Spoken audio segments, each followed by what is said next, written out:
इस वीडियो में हम लोग एलसीएम और एचसीएफ के बीच में जो रिलेशन होगा उसको समझेंगे। अच्छा, पिछली वीडियो में हम लोग एलसीएम फाइंड कर रहे थे 12, 24 और 30 का, और आया कितना था 120। इसी का एचसीएफ भी हम लोग फाइंड कर रहे थे, वो आया था 6। हम क्या चाहते हैं, एक बार इसका एलसीएम फाइंड कर ले, किसका 12 का और 24 का, और इसी का एचसीएफ भी फाइंड कर लेते हैं 12, 24, क्योंकि इसको हम लोग यूज़ करेंगे तो एक बार फाइंड कर लेते हैं, और जिनका रिवीजन नहीं हुआ है वो रिवीजन भी कर लेंगे। तो एलसीएम फाइंड करेंगे 12, 24 का। तो पहले 12, 24 का प्राइम फैक्टर कर लेंगे। 12, 2 छंग 12, 2 3 6, 3 एकम 3, 24, 2 एकम 2, 2 दूनी 4, 2 छंग 12, 2 3 6, 3 एकम 3। अब जो 12 है इसको हम लोग ले सकते हैं 2 square into 3, 24, 2 cube into 3, LCM 12 का और 24 का। तो 12, 24 का हम लोग एलसीएम निकालेंगे। एलसीएम में क्या करते हैं, जो कॉमन रहता है उसका हाईएस्ट पावर लेते हैं। तो 2 की पावर 3 इंटू 3 होगा, यानी 2 3 4 3 8, 3 24, यानी एलसीएम कितना आया 24 आया। यहाँ लिख दें 24। अब इसी के एचसीएफ भी फाइंड कर लेते हैं। एचसीएफ में क्या करते हैं, जो कॉमन रहेगा उसका लोएस्ट पावर लेंगे। यहाँ 2 की पावर 2 होगा, तब ये है लोएस्ट पावर 2 3, 2 में 4, 3 12, यानी 12 और 24 का एचसीएफ कितना आएगा 12 आएगा। यहाँ लिख लेते हैं। अब एक बार इसको इरेज करते हैं।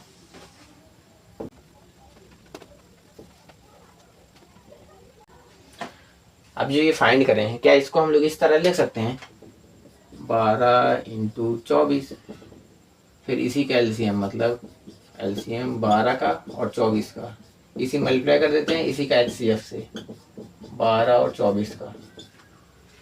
तो 12, 24, एलसीएम 12, 24 से कितना था 24, एचसीएफ कितना था 12। ये देखो इक्वल है, यानी जो हमने यहाँ रिलेशन लिखा है वो सही बैठ रहा है, ट्रू है। यही आपको बताना था। यही लिखते हैं फिर।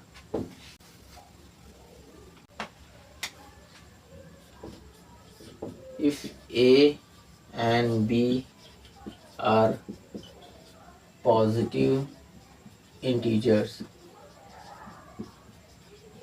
then A into B is equal to LCM of A comma B multiply HCF of A comma B।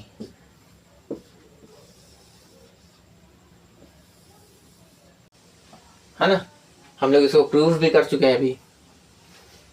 अच्छा, ये 2 नंबर के लिए तो वैलिड है, क्या यही सेम चीज़ 3 नंबर के लिए वैलिड होगा?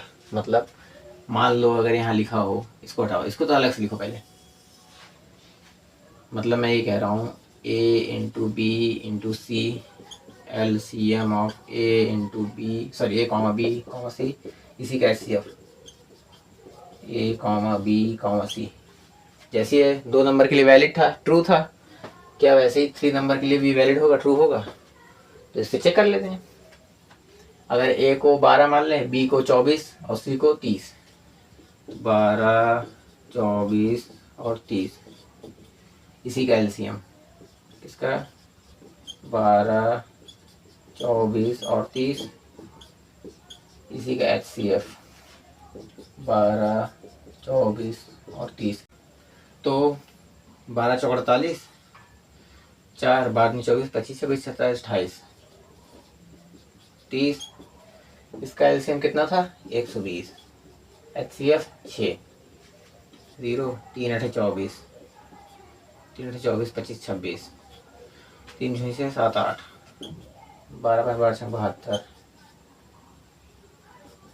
क्या इक्वल है? नहीं, यानी इक्वल नहीं होता, इक्वल नहीं होता, इक्वल नहीं होता, इक्वल नहीं होता। यानी 2 नंबर के लिए, मतलब कोई अगर 2 नंबर के लिए आपको ये रिलेशन ये वैलिड रहेगा, ट्रू रहेगा, लेकिन जहाँ बात 3 नंबर की होगी तो ये फॉल्स हो जाएगा, है ना। यानी हम इस तरह लिख सकते हैं, समझ में आया होगा कि अगर इस तरह लिखा हो if A comma B and C, इसी लिखा हुआ are positive integers, then a into b into c is equal to LCM a comma b comma c HCF a comma b comma c। क्या ट्रू होता है? नहीं, अभी हमने देखा भी, यानी इसको इस तरह याद रखो। मैंने आपको याद रखना है, लेकिन बहुत से लोग सोचते हैं ना, मतलब बहुत से बच्चे सोचते हैं कि जैसे 2 के लिए ट्रू है 2 नंबर के लिए, तो उसे 3 नंबर के लिए भी ट्रू होगा, लेकिन ये फॉल्स होता है। इसको भी आप लिख सकते हो। अब जैसे 2 नंबर के लिए हमको एक फॉर्मूला मिल गया है कि आप इसका एलसीएम निकाल सकते हो या एचसीएफ निकाल सकते हो, लेकिन मान लो अगर आपको 3 नंबर के लिए जानना हो, ये तो फेल कर गया, तो उसके लिए भी एक तरीका है, चलिए उसको भी जान लेते हैं कि कैसे 3 नंबर का एलसीएम और एचसीएफ फाइंड करें फॉर्मूले के तौर पे।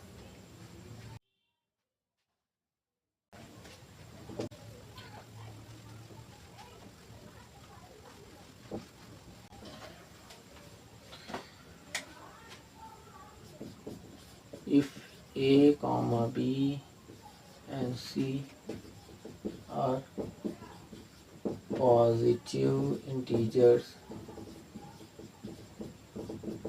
then LCM of A comma B comma C ये किसके इक्वल होगा? A multiply B multiply C, फिर इसी का HCF A comma B comma C, फिर HCF फाइंड करना है आपको A कॉमा B का, फिर HCF आपको फाइंड करना है B कॉमा C का, फिर HCF आपको फाइंड करना है A कॉमा C का, या C कॉमा A लिख लो, चलो अच्छा C कॉमा A लिख लो, ताकि याद भी रहेगा A B B C C A, है ना, इस तरह याद भी रहेगा आपको। C comma A HCF A comma B comma C, पहले आपको मल्टीप्लाई करना है A इंटू बी इंटू सी, फिर इसी का एलसीएम निकालना है LCM A comma B comma C, फिर LCM A comma B LCM B comma C LCM C comma A।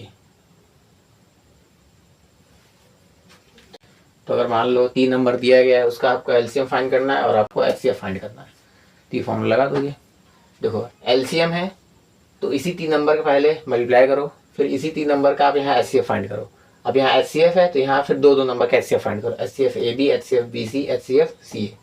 इसको एचसीएफ है पहले 3 नंबर को मल्टीप्लाई करो, फिर इसी का एलसीएम फाइंड कर लो 3 नंबर का, फिर यहाँ एलसीएम है तो एलसीएम ए बी निकालो, एलसीएम बी सी निकालो, एलसीएम सी ए निकालो।